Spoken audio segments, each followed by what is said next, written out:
Bueno, aquí estamos y hoy lo tenemos a Santiago Liaudat. Hola Santiago, ¿cómo va? Buenas noches. Hola Sandra, buenas noches. Te tenemos el lunes. Sí, bueno, tengo que ¿Por las viajar esta semana. circunstancias? Ah, no, porque tenés No, que no. viajar esta semana. La columna la tenías preparada de todas maneras. Sí, sí, bueno, mira, vamos a hablar de Francisco, Por lo cual eso. parece evidente por el día, pero la verdad es que esta columna estaba dentro del ciclo de humanismo, solo que la adelantamos, Ah, porque ok. Francisco representa sin dudas un retorno y una vuelta de tuerca sobre el paradigma humanista, que bueno, la verdad que sería mejor verlo más adelante, luego de ver algunas discusiones que se dan en torno al humanismo, pero bueno, haremos este salto un poco en homenaje a este gran argentino y Ujú. gran humanista. Y bueno, más adelante veremos en todo caso de completar estas ideas o eventualmente dedicar un ciclo a sus escritos, que son, por cierto, muy interesantes. Sería genial, sí. Bueno, tomo entonces esa bandera. Bueno, el pensamiento de Francisco es muy amplio, tiene muchas aristas. Vamos a centrarnos en el humanismo. No sé si te acordás que hace 2 años hicimos una columna sobre Francisco. De hecho, Sí. me fijé la fecha, fue en marzo del 2023. Y está en el podcast, para quien quiera escucharlo, en el episodio 29. Ahí repasamos las ideas filosóficas de Francisco. Hoy Ujú. vamos a centrarnos, en cambio, por el ciclo que estamos recorriendo en torno al humanismo, sobre, bueno, en qué sentido él aporta a esta discusión del humanismo, ¿no? Así que hoy el centro va a estar puesto ahí. Ok. Y voy a partir de un diagnóstico que él hace en un texto pionero de su pontificado, que es Evangelii Gaudium, la alegría del Evangelio, que es un texto de fines del 2013, es una exhortación apostólica, es uno de los textos fundamentales, ¿no? Cuando uno dice los Ajá. principales textos de Francisco, bueno, Evangelii Gaudium, Laudato Si, 2015, Fratelli Tutti, 2020, y ahí luego hay una segunda línea de textos muy importantes que, bueno, eventualmente en el ciclo específico los abordaremos, pero Evangelii Gaudium es, y él lo dice en estos términos, es un programa, ¿no? Es decir, tiene un sentido programático. En cierto sentido, ahí uno ve las líneas de su pontificado, ya a poco de asumir que las escribe en este texto. Y él allí hace un diagnóstico del mundo actual e identifica lo que denomina una crisis antropológica. Esa Mm. crisis él la entiende y la define como la negación de la primacía del ser humano. Este es el punto de partida, y creo que subyace a toda la producción de su pensamiento y de su acción, ¿no? Hay una negación de la primacía del ser humano en pos de una nueva idolatría, dice él. ¿Qué es la idolatría? Este nuevo becerro de oro, ¿no? Por supuesto, nunca hay que olvidar que el Papa es la máxima autoridad de la religión católica, por lo cual permanentemente sus textos están atravesados, lógicamente, por Por las figuras. parábolas bíblicas. Exacto, y textos y toda la historia del magisterio de la iglesia, lógicamente, ¿no? Entonces, el becerro de oro en el Éxodo es ese ídolo, ¿no? Que el pueblo de Israel que está huyendo de Egipto, bueno, en un momento ejerce una idolatría, ¿no? Hacia este becerro de oro como un falso dios. Entonces él toma esta figura y dice, el falso dios de nuestra era es el dinero. O sea, el fetichismo dinero, dice, el fetichismo del dinero y la dictadura de la economía, así lo define. Ujú. Más claro imposible, ¿no? Entonces, es esto lo que está desplazando la primacía del ser humano. Lo que está puesto en el centro es el dinero, es la economía, justificado, así lo define, por ideologías que defienden la autonomía absoluta de los mercados y la especulación financiera. Este fetichismo del dinero va a producir una gran carencia o una grave carencia dice él, en la orientación antropológica de nuestras sociedades, que tienden a reducir al ser humano a una sola dimensión, que es la dimensión del consumo, porque el consumo es la forma en que se le rinde culto al dios dinero, al éxito Claro. económico, etcétera. Entonces, en base a este diagnóstico de que hay una crisis de base que es antropológica en nuestras sociedades, que se alimenta del fetichismo del dinero, de la dictadura de la economía y de otro elemento que él va a desarrollar en Laudato Si, que es el paradigma tecnocrático, ¿no? Que es esta mirada acerca de la tecnología Adelantó como la todo. panacea. Adelantó Exacto, todo. Sí. exacto. Desde Bueno, Aparecida que este, estaba todo escrito. este paradigma tecnocrático que él despliega un análisis muy bueno en Laudato Si al respecto de la tecnología, son los dos elementos que van a abonar a esta, si ustedes quieren, disminución de lo humano, esta deshumanización. Y yo creo que acá hay una clave, y esto ya es un análisis mío en torno a la obra de Francisco, acá hay un aporte que le hace el paradigma humanista. ¿Por qué? Porque cuando uno repasa la historia del humanismo, y lo venimos haciendo en este ciclo, encontramos que en el humanismo clásico había una contraposición con la ignorancia, ¿no? Si se luchaba contra la ignorancia o contra la barbarie, ¿no? Estaban esas dos ideas en juego en el humanismo clásico, el humanismo ilustrado, el humanismo moderno. En el humanismo cristiano, que hicimos una columna hace 2 semanas, Sí. en los inicios de la doctrina social de la Iglesia, aparece el concepto de justicia social, donde lo que se combate es básicamente los excesos del capitalismo, ¿no? Los excesos del capital, si ustedes quieren.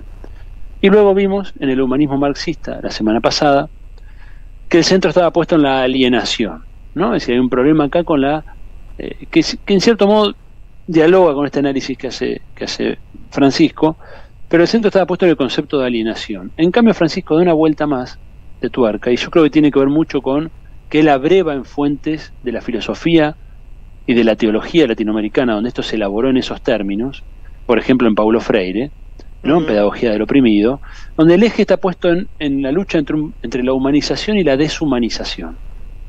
Entonces ahí yo creo que está puesto el clivaje en su obra, ¿no? La deshumanización está representada por este paradigma tecnocrático, por este fetichismo del dinero, que van a producir lo que él va a denominar como la mundanidad. ¿Qué es la mundanidad? Bueno, es la cultura del descarte, es el yo autorreferencial, es el individualismo, es el aislamiento, es la indiferencia hacia el otro, es la asedia, que es un concepto que él utiliza varias veces, que tiene que ver con la apatía, el desgano, la pereza, la idea de la liquidez. Hay un empobrecimiento humano integral, ¿no? Bueno, seguramente él él incluiría los miércoles, que estamos acostumbrados a ver viejos golpeados, lo incluiría también en esa categoría. Bueno, por supuesto, ¿no? La mundanidad va a producir, en todo caso, la indiferencia de la sociedad hacia eso también, ¿no? No claro. Solo la violencia que ejercen los sectores dominantes, digámoslo así, sino también la indiferencia de quienes no estamos a la altura de lo que eso implica, ¿no? O de lo que implica la conversión, que quiero cerrar ahí, que es un concepto muy fuerte, ¿no? Lógicamente, un autor cristiano como es él. Pero, digamos, estos procesos de deshumanización producen esta mundanidad, que es básicamente un yo volcado exclusivamente a sus propias necesidades inmediatas, ¿no? Incapaz de trascenderse a sí mismo. Mientras que lo que se enfrenta con esto es este nuevo paradigma humanista que él levanta, enriquecido por la propia historia del humanismo, por las crisis que atravesaron y por, bueno, necesidad de dar respuesta a nuevos problemas, donde va a aparecer la idea de que la persona humana, con sus derechos inalienables, él enfatiza mucho la dimensión de la dignidad humana y la inalienable, ¿no? La idea de que lo humano vale per se. Fíjense que él parte del diagnóstico. Lo humano es digno per se. Claro, hay una pérdida de la primacía. Exacto, por eso es de tradición bien humanista, ¿no? Y recuerden que el diagnóstico decía que hay una pérdida de primacía del ser humano. Él intenta recuperar esa primacía, pero va a decir, la persona humana, y esto es textual de él, está naturalmente abierta al vínculo con los otros. Es decir, el ser humano es esencialmente social. Entonces, ahí tenemos también otro punto de partida de todo su pensar. Porque si el ser humano está naturalmente abierto al vínculo con los otros, ya estamos saliendo de la mirada individualista, atomizada. Claro. Ya estamos saliendo de un modelo de pensar que piensa desde el yo y va hacia el afuera, hacia los otros, hacia la realidad. O sea, está naturalmente abierta al vínculo con nosotros y se trasciende, es decir, la persona humana se trasciende a sí misma, esto es textual también, en el encuentro con los otros. La vida se acrecienta dándola. Fíjense qué potente, ¿no? Ya, y bueno, entonces, somos mamíferos, si no nos cuidan nos morimos, ¿no? Claro, pero eso es lo que está en riesgo o amenazado por este otro paradigma de deshumanización, ¿no?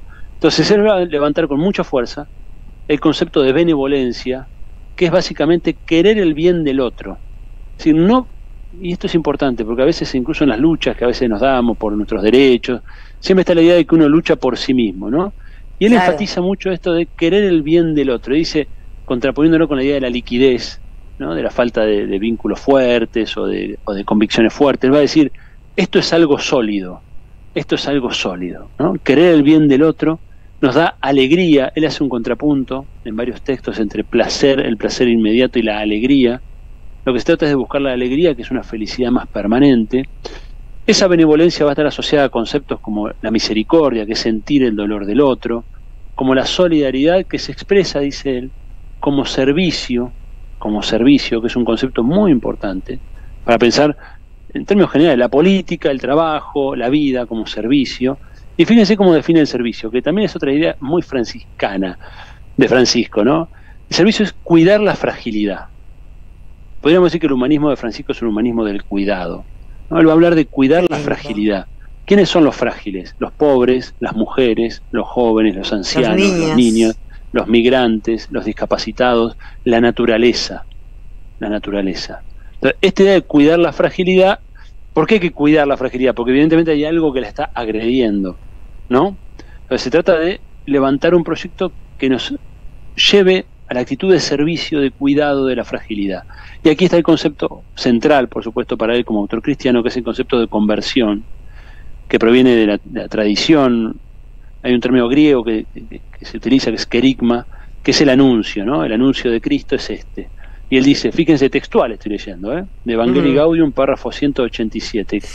¿Qué implica la conversión? Dice él. La conversión que es personal, social, eclesial y mundial, ¿no? Porque hay un planteo absolutamente integral en su obra.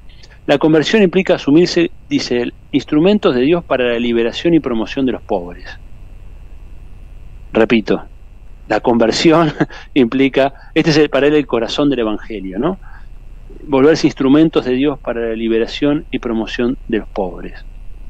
Por eso él va a decir, esta concepción de Dios, esta concepción del Evangelio, esta concepción de la conversión, él va a decir en estos términos, va a ser vista como peligrosa. Esto es peligroso. ¿Por qué es peligroso? Para este orden deshumanizante, ¿no? ¿Por qué es peligrosa? Porque proponemos la plena realización del ser humano, la independencia, dice él, de toda esclavitud.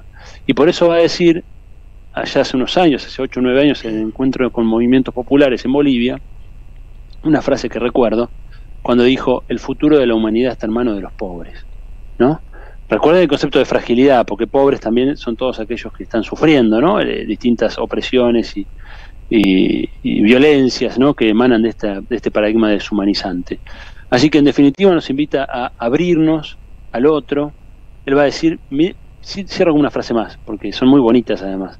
Va a decir que hay que saber mirar la grandeza sagrada del prójimo, saber descubrir a Dios en cada ser humano, saber buscar la felicidad de los demás, ¿no?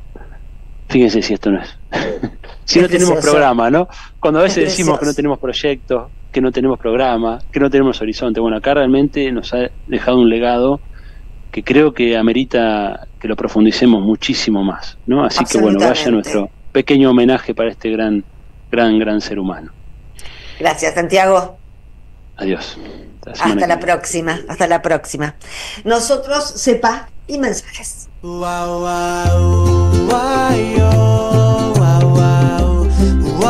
Jugo de limón. Un programa antioxidante.